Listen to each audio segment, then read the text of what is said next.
יזמות לדעתי זה יותר מצב נפשי מכל דבר אחר. יזמות זה מצב שבו אתה בוער לך לשנות משהו, בוער לך לעשות משהו. משהו מטריד אותך או אתה רוצה לפתור איזושהי בעיה. יזמות זה מצב נפשי, זה מצב שבו אתה רואה בעיה ואומר אני הולך לפתור אותה.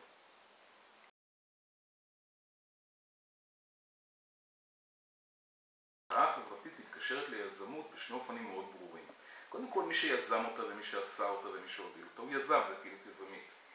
אבל מצד שני יש פה משהו עמוק יותר, והמשהו העמוק יותר הוא שהעבודה כעבודה הולכת להיעלם מהעולם. אנחנו הולכים להצליח עם מדע, קדמה וטכנולוגיה, להחליף את השריר האנושי ואת המוח האנושי. ולא נצטרך אנשים בשביל לייצר דברים, לא נצטרך אנשים בשביל לגדל חקלאות, לא נצטרך אנשים בשביל להוביל משהו ממקום למקום. מבחינה מסוימת אתה יכול לדמיין קולט של אנרגיה סולרית שמתחבר ומפעיל רובוט ששותל את האוכל, קוצר את האוכל, מביא את האוכל ומגיש את האוכל. אנחנו יוצרים את הצינור הזה מהאנרגיה לשירות.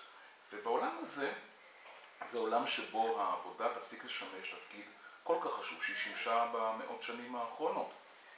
ולכן המחאה החברתית דנה בשאלה הרבה יותר עמוקה לאור הדבר הזה, וזה איך מחלקים את התפוקה בעולם שכזה. בעולם שהעבודה היא כבר פחות חשובה, אבל למשאבים יש חשיבות. לטכנולוגיה יש חשיבות, איך מחלקים את המשאבים.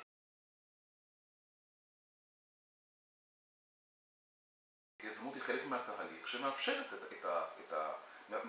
את המהלך הזה.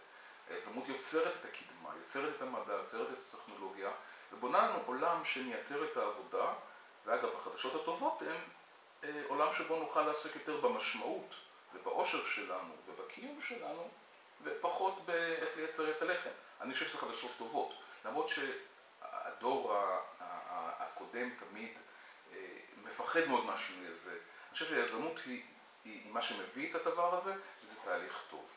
הדבר השני הוא, דווקא בעולם כזה שאין בו עבודה, מה שנשאר בו זה להיות יצירתיים, להיות פורצי דרך, להיות ממציאים, להיות מדענים, לעסוק במשמעות, לעסוק במחקר, לעסוק בדברים שמעניינים, ואולי זו העבודה היחידה שנשארה לנו, זאת אומרת להמציא ולהיות יזמים.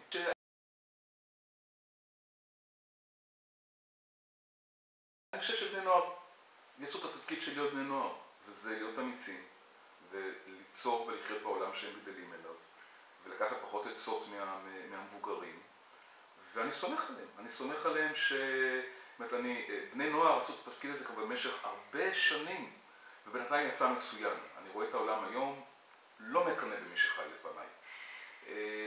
אז שבני נוער ימשיכו לעשות את העבודה שלהם.